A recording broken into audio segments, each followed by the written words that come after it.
মা, আজ থেকে এটাই হবে আমাদের থাকার জায়গা। এসো মা।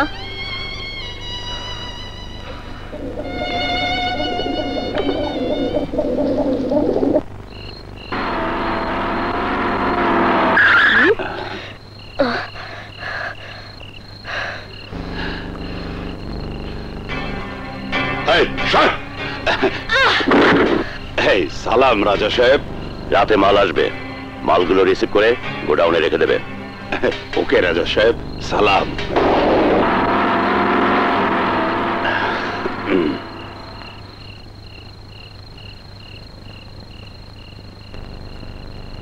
আর এস রাজা সাহেব। মা, ক্ষুধা লাগছে।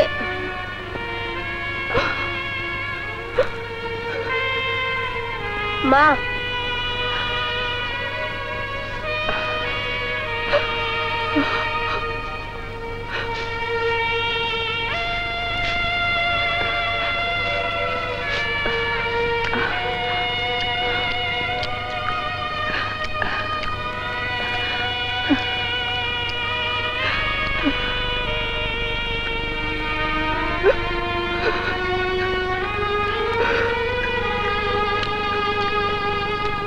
পানি।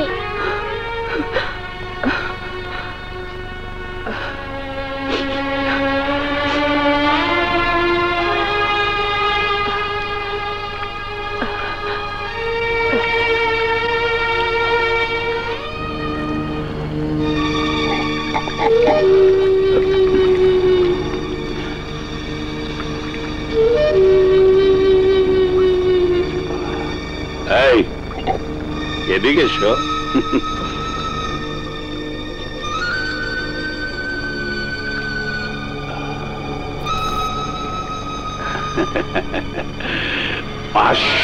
টাকা। এসো ভিতরে, এসো ভিতরে। আহা, জোরাজোরি করতে হয় কেন? আসো না, আরো দেবো, লাগলে আরো দেবো। আসো, আসো না, এত লজ্জা কি আছে? আসো না।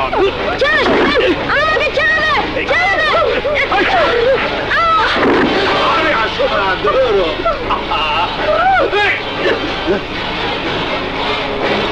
বললাম তো, তোর কমপ্লেন আমি লিখে রেখেছি। তাহলে যান না, মদের দোকানের ওই ম্যানেজারকে অ্যারেস্ট করে নিয়ে আসেন। যখন সময় হবে তখন আনবো। শালা 10 বছর ধরে ডিউটি করি, আর কালকের বাচ্চা এসেছে আমাকে ডিউটি শিখাতে। এখন যা, যা এখান থেকে। শালা ঘুষখোর, ঘুষের কাজ করে না। হ্যাঁ, এতটুকু বাচ্চার মুখে এত বড় কথা?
আলী,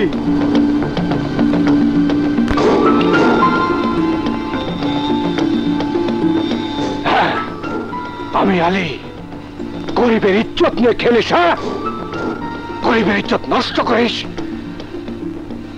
তোদের এই পৃথিবীতে বেঁচে থাকার কোনো অধিকারই নেই।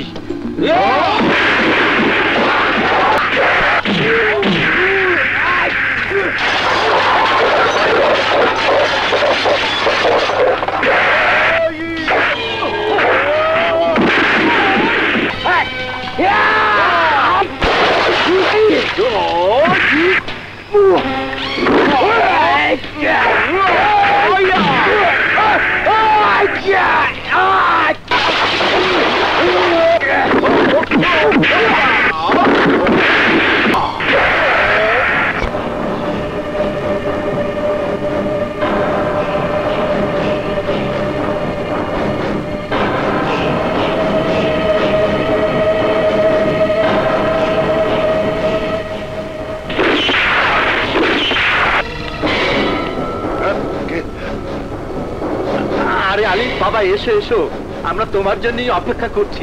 আলী বেটা এসো এসো, এই ব্যবসার প্রতিষ্ঠান তো তোমারই আছে, আরে দাঁড়িয়ে কেন, এই চেয়ারে বসো, আসো। আমাদের এখন বয়স হয়ে গেছে, এক পা কবরে চলে গেছে, এখন তো এই চেয়ারে তোমারই বসার সময়।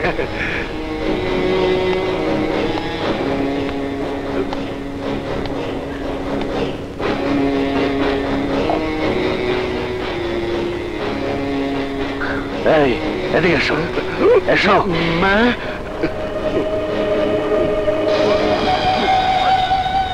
একদিকে আমাকে জানে মারার প্ল্যান করছিস, আমি মরে গেলে এই চেয়ারও তোমাদের, সমস্ত ধান্দা হবে তোমাদের। তবে আমি যদি বেঁচে যাই, তোদের আর আমার মধ্যে ফয়সালা এটা দিয়ে হবে না।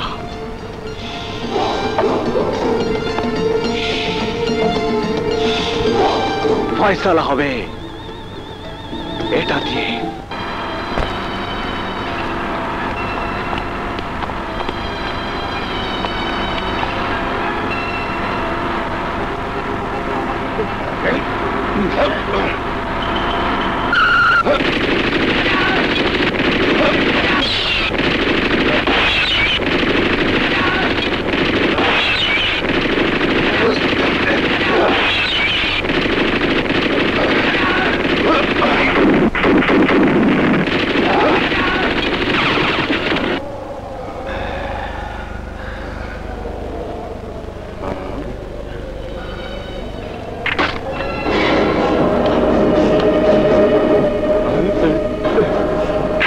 বেঈমানের বাচ্চারা, গুলি চাই যদি করতে হয় তাহলে আমার এই পকেট গুলি কর, এই সিনার মধ্যে চালা।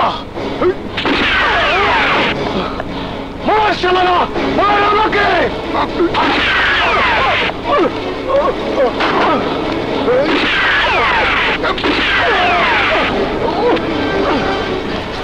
এই শালা বেঈমান, পিঠে গুলি চালাস কেন? সাহসটাকে তো বুকে চালা।